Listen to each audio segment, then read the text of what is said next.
Bismillahirrahmanirrahim.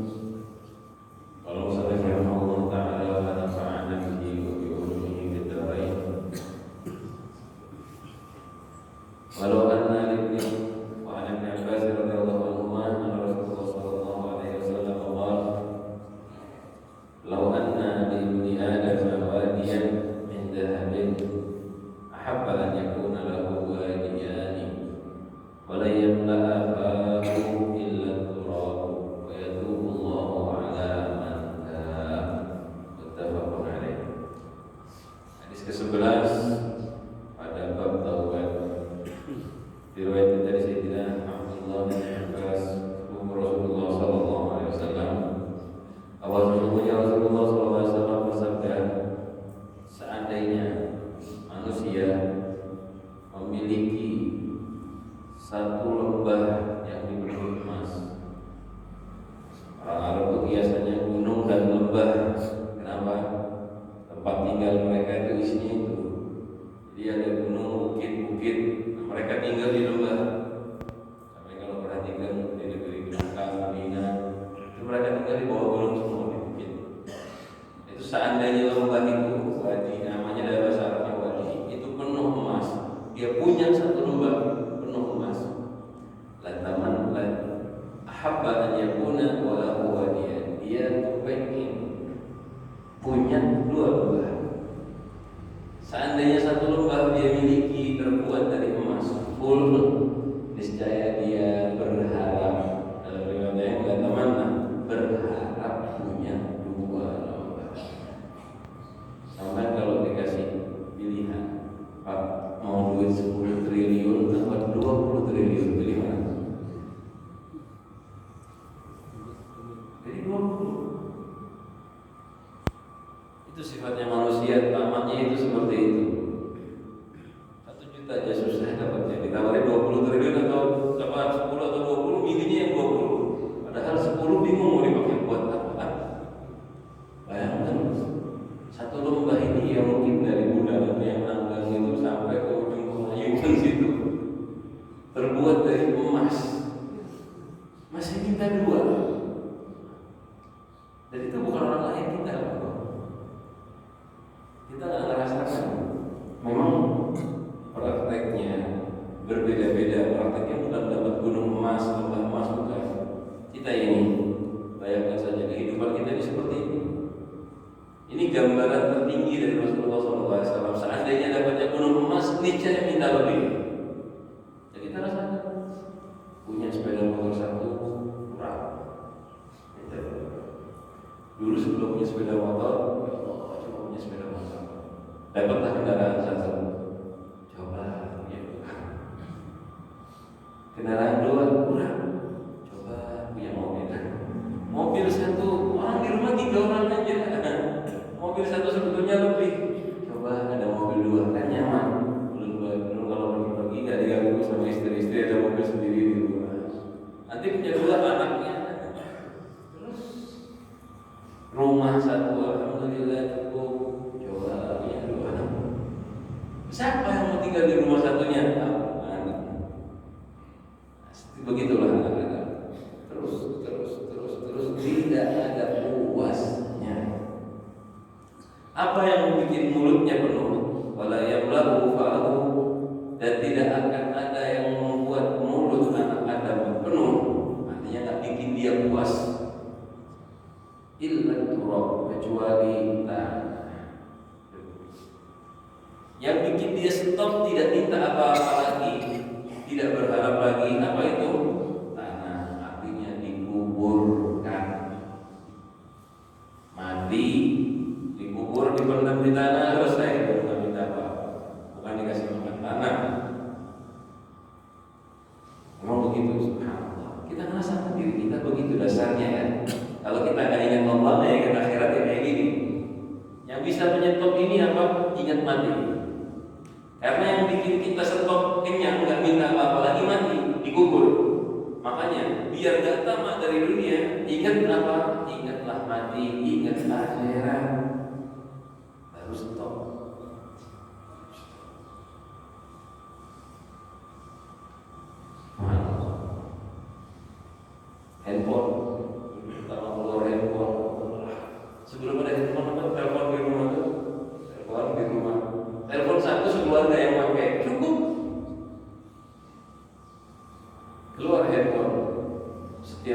satu-satu.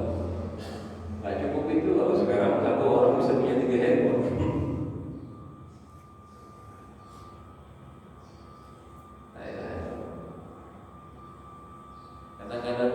Kadang-kadang memang kita kalau pikirannya bertanya ini cukup apa enggak, pasti nggak merasa cukup. Ingat ya, kalau kita di pikiran kita bertanya cukup nggak yang bakal saya dapat, nggak mungkin cukup. Pasti kita menemukan dalil ini kurang. Tapi kalau kita mensyukuri, alhamdulillah, ini pasti cukup. Insya Allah stop. Walaupun aslinya belum cukup. Kita lihat banyak orang yang susah makan sehari 1 kali, itu sudah alhamdulillah bisa makan. Cukup mereka bisa hidup alhamdulillah. Karena apa? Kalau disyukuri yang ada. Alhamdulillah. Ini ya, ini di bagian pertama dari hadis Rasulullah menjelaskan kepada kita semua. Tamatnya manusia sampai seperti itu. Seandainya punya gunung dari emas, lembah bukit dari emas, dia niscaya mengharapkan satu lagi tambahan punya 2 lembah dari emas. Tapi lihat Rasulullah SAW pernah ditawari sama malaikat, ini loh gunung, kalau kamu mau gunung ini yang dijadikan emas, dijadikan oleh Allah emas buat kamu, dan nggak perlu takut nyimpennya di mana, gunungnya ikut terus kemanapun kamu berada, malaikat yang bawakan. Dan nggak hanya itu, Allah mengatakan nggak dihisab nanti di akhirat. Ada orang nggak mau dunia, kenapa? Nanti di akhirat dihisab lawasnya masuk surga. Dan memang benar, orang yang punya dunia semakin banyak semakin lama masuk surga. Ini Rasulullah ditawari gunung dari emas, nggak repot bawa kemana-mana dan tidak dihisab. Buat Rasulullah tenang, walaupun dikasih gunung emas di akhirat nggak dihisab, jadi tetap masuk surga pertama. Apa jawaban Rasulullah? Mati oleh dunia, urusan apa saya sama dunia? Dunia daraman la daralah. Dunia itu rumah bagi orang yang nggak punya rumah. Artinya apa? Bukan rumah yang kekal di sini, rumah mainan, rumah bohongan. Dalam syair dikatakan waduruna di kharabid dahri tabniha. Kita dibangun rumah buat apa sih coba? Sebagus-bagusnya, sebesar-besarnya kita bangun buat apa? Hakikatnya buat apa? Buat dirusak oleh waktu. Rumah kita tuh dibangun rusak, dimakan oleh waktu. Kita tuh nggak perlu banyak, cuma perlu kotak sedikit, kasur kita tidur, kamar mandi, selesai. Makanya Rasulullah mengatakan dunia itu rumah bagi orang yang nggak berumah.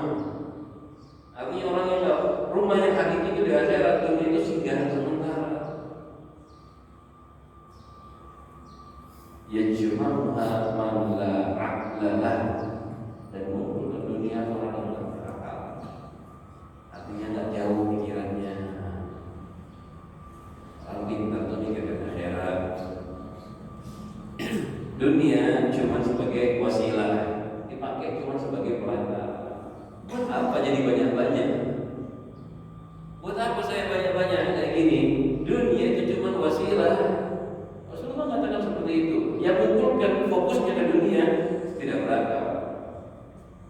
Uridu an najwa yawman wa ashba. Saya pengen lapar sehari, kenyang sehari. Ditawari gunung emas, jawabannya Rasulullah apa itu? Saya tak mau. Saya mendingan lapar sehari nggak makan, sehari makan. Dan memang sepanjang hidupnya Rasulullah nggak pernah kenyang 2 hari berturut-turut. Kenyang sampai berturut-turut 2 hari nggak pernah. Kalau hari ini Senin kenyang, besok Selasa pasti lapar. Nggak mungkin kenyang juga. Hari Minggu kemarin kenyang, Senin hilang. Nggak mau beliau kenyang 2 kali, 2 hari berturut-turut. Dan 1 kali sehari itu kalau sudah kenyang nggak mungkin kenyang lagi. Ibarat sudah makan kenyang siang malam pasti enggak. setiap hari kenyangnya sekali dan nggak mungkin 2 hari berturut-turut. Itu jadi ceritanya Sayyidatina Aisyah radhiyallahu anha. Nah ini ya, diingat tamaknya kita. Jika anak Adam punya lembah dari emas, niscaya dia berharap punya 2 lembah. Tidak akan membuat dia kenyang kecuali tanah. Hanya setelah mati baru dia sadar. Wa yatubullahu ala man taab. Tetapi Allah mengampuni orang-orang yang mau bertaubat. Ini maksudnya bertobat kan? Dimaksud hadisnya di sini. Aduh, misal kita dengar hadis tadi kan sadar, ya Allah, dari dulu saya tamat dunia. Udah tua sekarang, baru dengar hadisnya. Kayak apa? Saya habiskan waktu untuk mengejar dunia. Gimana? Taubatlah, karena Allah mengampuni orang-orang yang bertaubat. Kalau kita sudah salah memang tamat akan mengejar dunia, jangan tamat, jangan takut sama Allah, taubat. Dan kalau taubat, Allah akan mengampuni dosa-dosa kita dan mengampuni tamak kita mengejar dunia. Selanjutnya, hadis terakhir dari bertobat. Nabi Hurairah radhiyallahu anhu, anna Rasulullah sallallahu alaihi wasallam qala. Diriwayatkan dari Sayyidina Abu Hurairah radhiyallahu anhu, sesungguhnya Rasulullah sallallahu alaihi wasallam bersabda, "Yadhhabullahu subhanahu wa ta'ala ila rajulaini yaqtulu ahaduhum al-akhar wa yadkhulan al-jannata yuqatilu hadha fi sabilillah wa yuqtal thumma yatubu Allahu 'ala al-qatili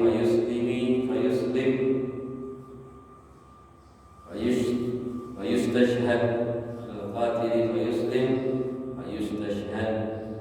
Muttafaqun alaih.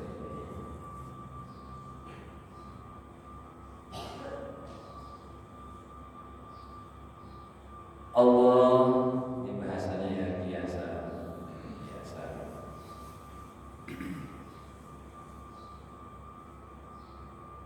Allah tertawa, Allah subhanahu wa ta'ala tertawa menertawakan 2 orang yang saling bunuh. Ini maksudnya Allah tertawa, artinya ridho. Bahasanya itu kiasan dari ridho. Maksudnya Allah, jadi yang kita bayangkan. Jangan dibayangkan tertawa seperti tertawa yang kita ketahui. Itu artinya Allah ridho. Kan tawa itu kan menunjukkan senang, menunjukkan hal yang bagus. Allah tertawa, senyum, Allah ridho. Siapa yang diridhoi? 2 orang yang saling bunuh. Yaqtulu ahaduhum al-akhar. Orang pertama ngebunuh orang kedua. Yang kedua mati. Yadkhulanil jannah. Yang membunuh dan yang dibunuh masuk surga. Yang membunuh dan yang dibunuh masuk surga. Kita masih ingat di awal bab niat. Di bab niat ada sabda Rasulullah SAW, hadisnya sama muttafaqun alaih juga. Idza taqal muslimani bisayfayhima fal qatilu wal maqtulu fitnah. Kalau ada 2 orang muslim bertemu, masing-masing bawa pedang, artinya ketemu untuk kelahi. Pembunuh dan yang dibunuh di neraka. Ada Rasulullah SAW. Yang membunuh di neraka karena membunuh orang. Dan sahabat tanya, ya Rasulullah, hadzal qatilu fama balul maqtul. Ini pembunuh masuk neraka, kita tahu ya Rasulullah. Yang dibunuh kenapa masuk neraka juga ya Rasulullah? Rasul mengatakan, innahu kana harisun ala qatli islamihi. Yang dibunuh itu dia mati dalam keadaan berkeinginan untuk membunuh saudaranya. dia aja yang kalah mati. Seandainya dia bisa berhasil menang, dia bakal membunuh lawannya. Makanya dua-duanya di neraka karena dia mati dalam niat jelek, niat membunuh. Ini kebalikannya di sini. Ada dua orang saling bunuh, yang dibunuh masuk neraka, yang dibunuh masuk surga, yang membunuh juga masuk surga. Sama sahabat juga bertanya kepada Rasulullah SAW, gimana maksudnya? Dua orang saling berperang, ya, membunuh, yang satu masuk surga, pembunuh masuk surga juga. Rasul jelaskan, yuqatilu hadza fi sabilillah fayaqtal. Yang mati ini dia sedang jihad, berperang di jalan Allah. Bukan lagi berbeda. Ini dia berperang di jalan Allah Subhanahu wa taala, fayaqtal, dia mati. Mati apa namanya? Disyahid, jihad, tempatnya di surga. Tsumma yatubullahu 'alal qatil. Lalu Allah mengampuni pembunuh tadi yang kafir tadi, dikasih taufik oleh Allah. Kalimat yatubullahu 'alal qatil artinya Allah memberikan hidayah bagi pembunuh yang kafir tadi, lalu taubat, fayuslim, masuk Islam. Istashhad. Setelah Islam dia ikut perang juga, mati juga di peperangan Islam, masuk surga. Ingat ya, ada kisahnya. Nah, langsung habis dibunuh masuk surga, enggak? Taubat dulu. Lihat rahmatnya Allah Subhanahu wa taala. Jadi pembunuh tadi, yang kafir tadi, kalau taubat diampuni dosanya oleh Allah Subhanahu wa taala. Lalu dia ikut jihad, Islam dan jihad, meninggal, masuk surganya Allah Subhanahu wa taala. Ini hadis ini menunjukkan ya, itu taubat terbuka lebar buat kita. Cuma kapan kita kembali? Ingat-ingat, arti taubat adalah, dasar artinya adalah kembali kepada Allah. Karena taubat itu dari kalimat yaitu taubat, itu artinya kembali. Yang salah kembali menggunakan dirinya, yang kotor kembali membersihkan dirinya, yang jauh kembali mendekatkan diri kepada Allah Subhanahu wa taala. Diampuni oleh Allah Subhanahu wa taala. Padahal membunuh ini dosa paling besar. Apalagi coba di atasnya ini ada. Habis total sudah nggak bisa kita mana? Mati orangnya. Kalau mukul, menculik, bisa minta maaf, bisa minta ridho. Kalau membunuh nggak ada ridhonya.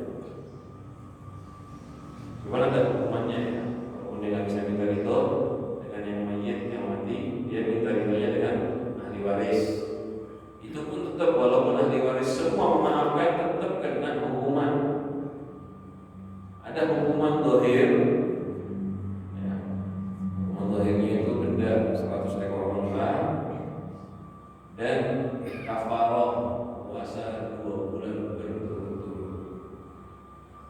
Wajib itu. Orang yang melakukan pembunuhan setelah taubat wajib puasa 2 bulan berturut-turut. Ini harusnya polisi dikasih tahu ya, penjara di lapas ini. Jadi maling-maling semua itu ada namanya kafaroh. Kan memang di Indonesia nggak pernah butuh hukum pemotongan, hukum ini dan itu. Kafarohnya kalau bisa dijalankan. Kalau taubat sungguh-sungguh dimaafkan oleh Allah Subhanahu wa taala. Dan kembali kita ingat dari awal bab sampai sekarang, ini jelaskan rahmatnya Allah sama kita. Bayangkan ya, di Al-Quran itu Allah menjelaskan bermacam-macam hukum, bermacam-macam, tapi Allah selalu menambahinya dengan kesempatan taubat. Saya ini kita yang manusia, kalau masih tahu orang, Pak, hati-hati kerjakan ini. Kalau sampai kerjakan, awas, tebus bisa punya anak buah. Ayo, dia kerjakan ini, kalau nggak ngerjakan pun pecat. Yang kita ngasih aturan. Yang dia kerjakan setelah bikin aturan apa? Mencari, dikerjakan nggak sama anak buahnya. Kalau seandainya tidak dikerjakan, praktek langsung dihukum, dipecat. Kalau kita begitu, ngasih aturan, cari yang salah ada, langsung kita hukum sesuai aturan yang kita lakukan. Tapi kalau Allah bikin aturan, bikin hukuman, Allah kan baik, taubatnya. Kalau yang salah taubat pun maafkan. Ada yang kayak gini kita manusia. Bos bikin aturan sama anak buah, ayo masuk jam 8, terlambat belum pecat. Masuk jam 8, terlambat belum pecat. Tapi kalau dia minta maaf, belum maafkan. Ada yang kayak gitu. Kalau dia minta maaf, belum maafkan. Dan minta maaf yang ada. Belum kita langsung menghukum, minta maaf dulu. Bayangkan, jadi seakan-akan dia nggak mau menghukum. Polisi bikin aturan yang nggak pakai helm, tilang. Tapi kalau dia minta maaf, belum maafkan aja begitu. Ini enggak ada yang punya rahmat semuanya Allah Subhanahu wa taala. Bikin aturan, bikin hukuman, tapi Allah nyuruh kita taubat. Enggak apa-apa salah, yang penting taubat, kembali ke jalan Allah. Padahal Allah pencipta dan enggak perlu kita. Enggak perlu. Mungkin kalau manusia kayak bos memaafkan anak buah karena perlu. Mau cari anak buah lain susah, dimaafkan. Tapi Allah enggak perlu sama kita. Allah tetap memaafkan. Ini adalah hadis terakhir dari bab taubat tadi ya. Imam Busiri mengatakan, ya nafsu la taqnati min zallatin 'azuman innal kaba'ira fil ghufrani kallamami. Hai nafsu, jangan putus asa dari kesalahan yang besar. Kalau kadang-kadang kita melakukan dosa besar, jangan putus asa. Sesungguhnya al-kabair, dosa-dosa besar, fil ghufran, kalau dibandingkan dengan pengampunan Allah, itu seperti hal yang sangat kecil yang tidak berarti. Asal kita mau taubat semua. Bahkan termasuk maksiat hati yang paling berbahaya. Maksiat itu ada macam-macam. Paling bahaya pertama keraguan kepada agama. Alhamdulillah. Jadi maksiat hati paling bahaya itu keraguan kepada agama. Nomor 2 yang dijelaskan oleh Syekh Abdullah Basaudan, Ahmad bin Zaid Al-Habsyi, apa maksiat hati yang berbahaya nomor 2? Al-amru bil makrillah wal qunut bil rahmatillah. Merasa aman dari murka Allah dan putus asa dari rahmat Allah. Jadi kalau ada orang berdosa lalu dia merasa, saya nggak mungkin diampuni. Rasanya dia tadi, saya nggak mungkin diampuni oleh Allah, lebih bahaya dari dosanya. Ya, karena Allah ingin kita bertaubat, karena benar-benar membukakan besar pintu taubat bagi kita. Orang yang punya rasa di hatinya, saya belum tentu dimaafkan sama Allah. Mana mungkin saya dapat pengampunan? Hati-hati. Orang yang merasa tidak bisa dapat pengampunan Allah, putus asa dari rahmat Allah, itu rasa yang berbahaya. Jadi mana dosa kita putus asa dari rahmatnya Allah? Berharap, lakukan taat, taubat, banyak-banyak istighfar, banyak-banyak sholat, sedekah untuk menutupi dosa yang sudah lewat. Penuh berharapan, penuh ridha, jadi dengan harapan. Kalau enggak punya harapan pengampunan dari Allah, malah dosa.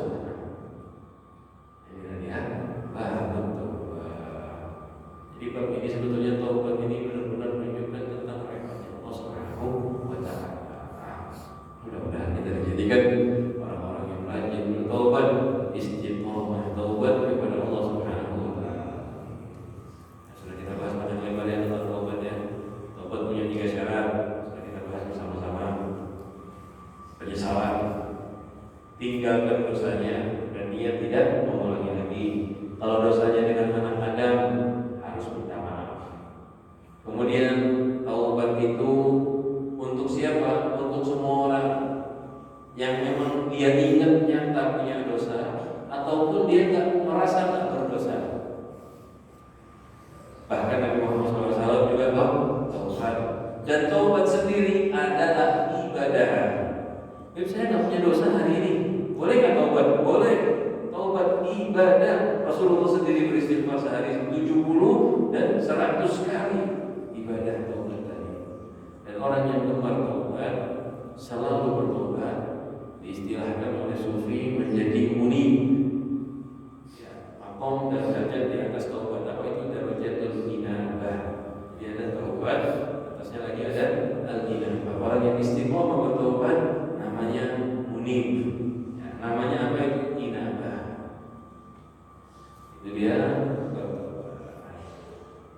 Sekarang kita masuk kepada bagian kedua. Bagian ketiga. Itu bab sabri, bab sabar. Bab sabar didahulukan dalam depan sana Imam Nawawi karena apa? Kita perlu ini untuk hidup di dunia. Kita perlu sabar, taat perlu sabar, tinggalkan maksiat perlu sabar, gangguan makhluk perlu sabar. Nanti akan dibahas semua penjelasannya. Kita akan kasih gambaran ringkasnya. Qala Allah Ta'ala, pertama firman Allah Subhanahu wa Ta'ala tentang sabar. Sabar itu kita sudah tahu semua ya bahasa Indonesia-nya. Arti sabar kan tahu. Kalau bahasa Arab sabar sama saja bahasanya, kurang lebih sabar, sob. Sabar itu menahan nafsu, menahan diri, agar tidak bahasa Indonesia syakwa, mengadu, ya, tidak terima. Apa bahasa Banjar tidak terima? Tak terima apa bahasa Banjar? Tidak terima. Ada apa? Lupa ya. Orang Banjar semua apa kemarin sudah nanya, cuma lupa juga. Ada kan tidak terima dengan takdir ya, nggak terima dengan yang terjadi. Nah, sabar itu meninggalkan sifat tidak terima, itu namanya sabar. Jadi sabar itu menerima apa yang terjadi, menahan diri, tidak mengadu, ya, tidak emosi, menerima apa yang menimpa dia, itu sabar, dan menjalaninya. Jadi kita akan jelaskan menerima yang dimaksud gimana. Jadi kita akan bahas lagi dari depan insyaallah. Jadi sabar itu menahan diri, tidak menolak pemberian Allah. Mau berat, mau susah, dia jalani dengan aturan syariat. Nah, ini diingat. Sabar menerima apa yang diberikan oleh Allah, berat ataupun ringan, baik ataupun susah ataupun jelek.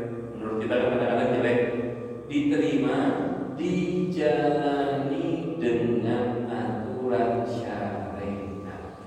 Ingat ya, bedanya dijalani dengan aturan syariat. Nggak boleh menerima tapi melanggar aturan syariat, nggak boleh. Menerimanya itu dengan aturan syariat. Kalau menerima tapi tidak mengikuti aturan syariat, dilarang. Malah nggak dapat pahala, malah dapat dosa. Nanti kita akan bahas contoh-contohnya. Kalau Allah Ta'ala, Allah Subhanahu wa Ta'ala berfirman, ya ayyuhalladzina amanu sabiru wasabiru. Perintah dari Allah kepada orang-orang yang beriman. Wahai orang-orang yang beriman, yang percaya Tuhan itu Allah, isbiru, sabarlah kalian. Sabar dalam mengerjakan taat, sabar dalam meninggalkan maksiat, dan sabar dari musibah. Wasabiru, dan kalahkan orang-orang kafir dengan kesabaran kalian. Jadi kalimat sabiru artinya sabar juga, artinya kalahkan orang-orang kafir dengan kesabaran kalian. Itu musyrik bisa menang karena sabar. Sahabat dulu masuk Islam, Rasulullah menyebarkan Islam. Berapa orang aja Islam belasan? sebabnya sampai bisa terakhir membuka Makkah? Apa sebabnya? Sabar dakwah, sabar menjalankan agama, berhasil. Allah Ta'ala, Allah Subhanahu Wa Ta'ala berfirman, perintah sabar semua ini ya. وَلَنَبْلُوَنَّكُمْ بِشَيْءٍ مِنَ الْخَوْفِ وَالْجُوعِ وَنَقْصٍ مِنَ الْأَمْوَالِ وَالْأَنْفُسِ وَالثَّمَرَاتِ وَبَشِّرِ الصَّابِرِينَ. Kami sungguh akan menguji kalian dengan sedikit rasa takut, rasa lapar, kekurangan harta, kekurangan jiwa, ada keluarga yang mati, ada yang sakit, wathamarat, gagal panen, gagal hasil kerjaan, wabashiris sabirin, dan kasih kabar gembira bagi orang-orang yang sabar. Ini nih ayat ini jelas ini, hampir lengkap. Di dunia manusia pasti dikasih bala pada Allah Subhanahu Wa Taala dengan rasa takut. Rasa takut ini macam-macam. Takut miskin, takut dengan manusia, takut dengan ini, takut dengan itu, takut masa tua. Banyaklah takutnya kita. Kalau cuma takut sama manusia aja ya, bukan cuma takut sama setan. Ketakutan kita itu ujian dari Allah Subhanahu Wa Taala. Sabar. Jalani rasa takut dengan sabar. Aturan syariat. Pasti hidup di dunia itu pasti ada yang namanya takut. Miskin, takut apa? Dan kita sering takut negara berperang, takut macam-macam. Yang kedua, menuju lapar. Ada yang diuji oleh Allah Subhanahu Wa Taala dengan kelaparan. Tidak bisa makan buah ini. Untuk orangnya yang diuji lapar, sabar. Untuk kita, misalnya harta, kita diuji. Apa ujian kita? Mau nggak menolong mereka? Kalau kita nggak menolong mereka, bahaya. Misalnya panjang harta kita dihukum ya.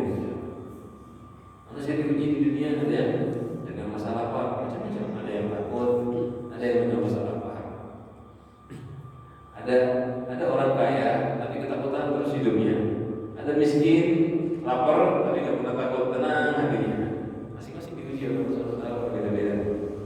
Anaqsid binal amwal, dan kami akan menguji kalian kekurangan dari harta. Ada yang diuji benar-benar kekurangan harta, mau apa aja nggak bisa, susah hidupnya. Wal anfus, ada yang diuji kekurangan bukan hartanya, harta lancar, tapi diuji keluarganya meninggal, yang dia cintai mati. Kaya tapi diuji dengan anfus, kekurangan diri, artinya sakit. Dan banyak. Kenapa ya? Kalau yang miskin-miskinnya yang susah-susah hidupnya, makan apa aja aman sehat. Kaya sedikit kolesterol, asam urat, darah tinggi, diabetes. Yang kesian aku bilang udah miskin, ujian sakit juga ada. Tapi itu istimewa. Semakin banyak ujian berarti semakin disayang oleh Allah Subhanahu Wa Taala. Pertamarat, buah. Dulu gambarannya bertani, bertanam, berkebun, ujiannya gagal panen. Kiaskan aja usaha, mau jualan, gagal, tidak tertentu. Inilah ujian hidup begitu memang. Dunia itu seperti itu. Gak ada orang yang gak pernah takut, gak ada orang yang gak pernah lapar, gak ada orang yang gak punya kekurangan di harta. Jadi lengkap, lapar gak pernah, takut gak pernah, harta ada, gak ada yang mati dari keluarganya, dan usahanya berhasil terus, ada. Pasti ada dari salah satu dari ini. Lapar, takut, kurang harta, kurang jiwa atau sakit. Yang kelima, gagal usaha. Gagal usaha atau gagal dari makanan mereka, kurang makanannya. Pasti ada. Semua di antara kita merasakan salah satu dari ini. Yang hebat dari mereka siapa? Basyiris sabirin. Kasih kabar gembira bagi orang-orang yang sabar. Karena semua manusia merasakan ini. Yang hebat siapa? Yang sabar. Kabar gembiranya apa? Ini pertama, Innama yuwaffas sabiruna ajrahum yawma bighairi hisab. Kabar gembira bagi orang yang sabar. Satu, Allah akan memberi balasan bagi orang-orang yang sabar dengan pahala bighairi hisab, yang tidak terhitung. Pahalanya tidak terhitung. Orang kalau ada hitungan berarti terbatas. Kalau nggak ada hitungan berarti sangat banyak. Puasa itu pahalanya besar. Kenapa? Karena puasa itu bagian dari sabar. Kalau masih ingat kita dulu Ramadan baca dari subuh di sini ngebahas tentang itu. Kenapa pahala puasa Ramadan sangat besar? Lianna as-sawma as-sabr. Karena puasa itu sabar. Sabar, bagian dari sabar. Wasabru thawabul jannah. Dan pahala sabar minimal adalah surga. Minimalnya, bukan maksimal. Minimal pahala sabar adalah surga.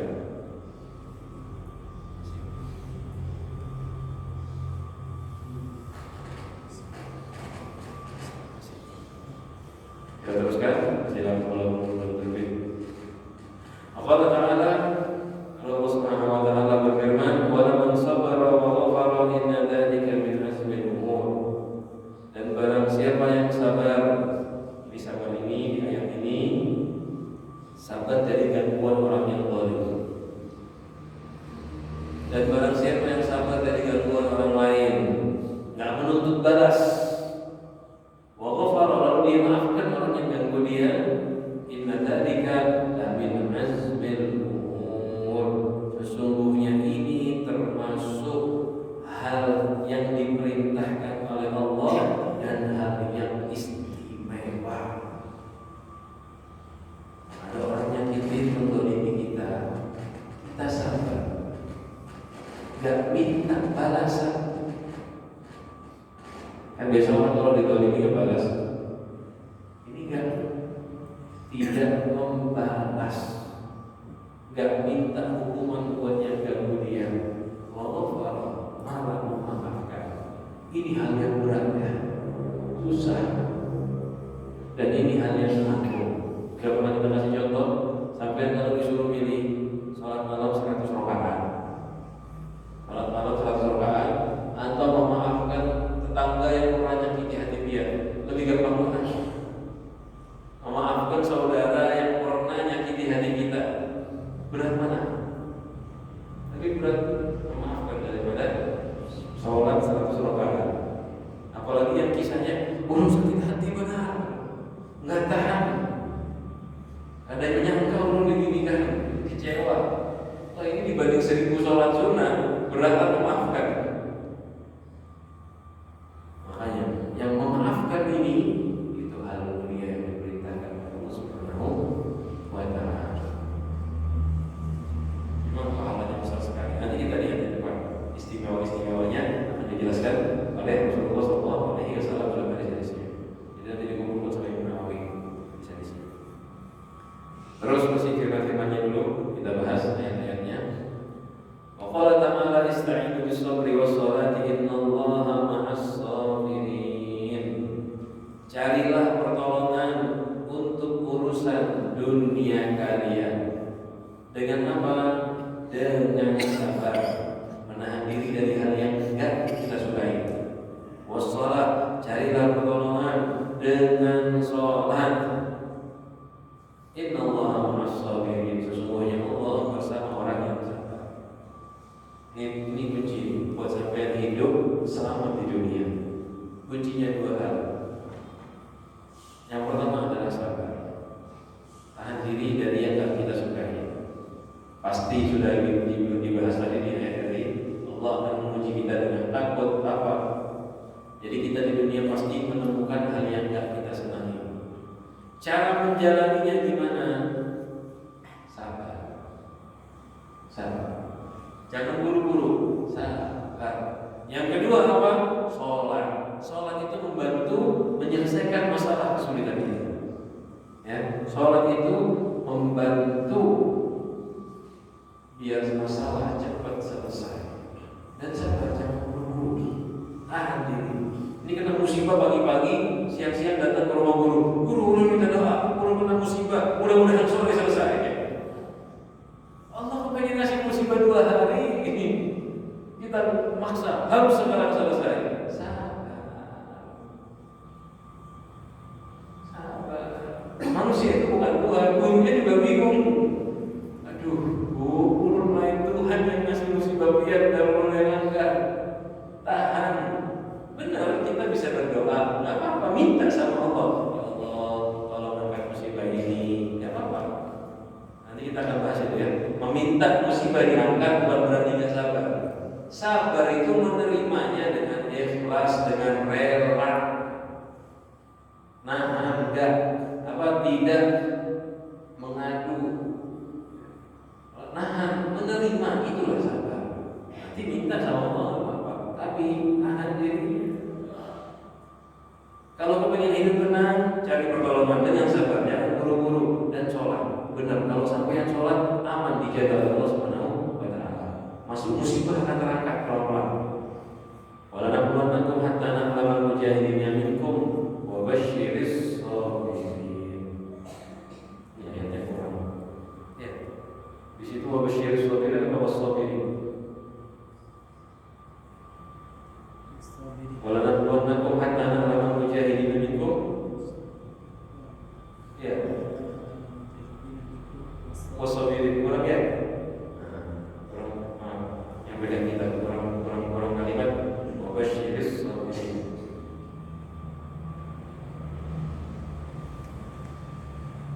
Dan sungguh kami akan memberikan ujian kepada manusia.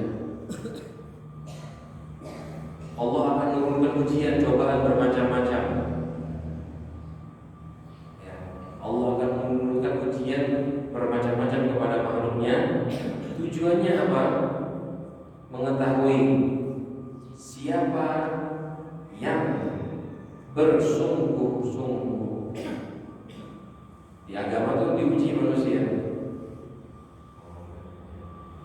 Ini yang dari surah Muhammad, dan betul-betul nggak kurang. Walau hatta na'lamal mujahidina minkum was-sabirina wa nablu akhbarakum. Bukan ayat yang lain lagi, ayat berbeda ya. Sungguh kami akan menguji kalian sampai kami tahu siapa yang sungguh-sungguh. Artinya yang sungguh-sungguhnya Allah. Kan kita ini mau mendekat kepada Allah, kita mau kerja aja diuji sama bos. Diuji siapa yang sungguh-sungguhnya Allah. Ya, was-sabirin, jadi kita akan menguji orang-orang yang sabar. Wa nablu akhbarakum, dan kami akan menguji kalian. Wal ayat lil amri bis-sabri wa bayat fadlihi katsiratun ma'al. Dan ayat-ayat yang lain yang menunjukkan keistimewaan sabar itu banyak sekali dan penjelasannya juga banyak. Di sini dijelaskan sebagian oleh Al-Imam Nawawi sebagai pembukaan bab. Selalu ya, bab sabar, bacakan ayat dulu sama beliau, beberapa ayat, lalu hadis-hadisnya. Nah, seterusnya nanti di kitab seperti itu. Mudah-mudahan ini ayat yang kita baca